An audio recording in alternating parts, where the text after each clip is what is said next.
Following the Flame, Dilyn Fflam offers people a chance to explore and to celebrate the very rich history that we have here of our involvement in the Olympics and indeed in the Paralympic Games, really from the earliest times, going right back to ancient Greece, and I think through to our hopes and our dreams for 2012 and beyond.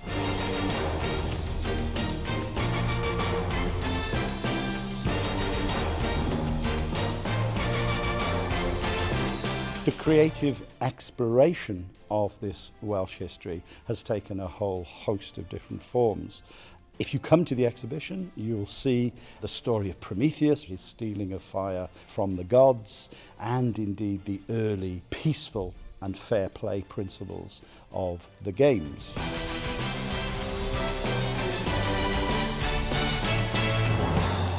Following the Flame, Dilyn Fflam has been 3 years in the making, and during those years we wanted really the story to be told through the words and through the pictures of people who are actually there, whether as competitors or officials. So we've done more than 100 interviews with Olympians and Paralympians, and they've been incredibly inspiring. There's stories here of people like Nathan Stevens, who at the age of 9 decides to go with his mates playing on the railway line, loses both of his legs. We're now expecting 2, maybe 3 medals in 2012, and Nathan Stevens is the poster boy for the Olympic Games. So inspiring stories like that, and also stories about people, of course, who we've totally forgotten. Paolo Radmilovic, who's our main image for the whole show, great Welsh name, but actually born and bred in Cardiff, went to 5 different Olympics from 1908 onwards and won 4 gold medals. Nobody in Wales has won 4 gold medals at the Olympics. Nobody in Britain, I have to say,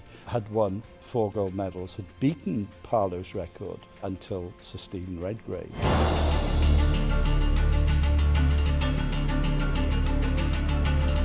All of what you see within the Following the Flame, Dilyn Fflam project has actually been created by thousands and thousands of young people and community groups throughout the whole of Wales. These groups have made their own videos. 3 groups made their own standalone exhibitions, which are now touring in North and South Wales. There have been poetry writing workshops. One of the most fascinating and the most interesting for me, I think is the best bit of the show, is if you walk around the outside, you'll see all of these cartoons, portraits, caricatures done by children from all parts of Wales, north and south.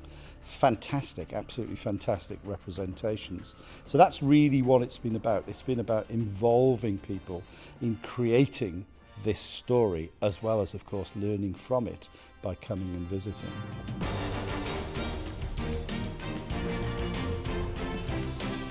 We're actually 5% of the UK population. So you'd imagine that we should win 5% of the medals. Well, that's not quite the way it works out.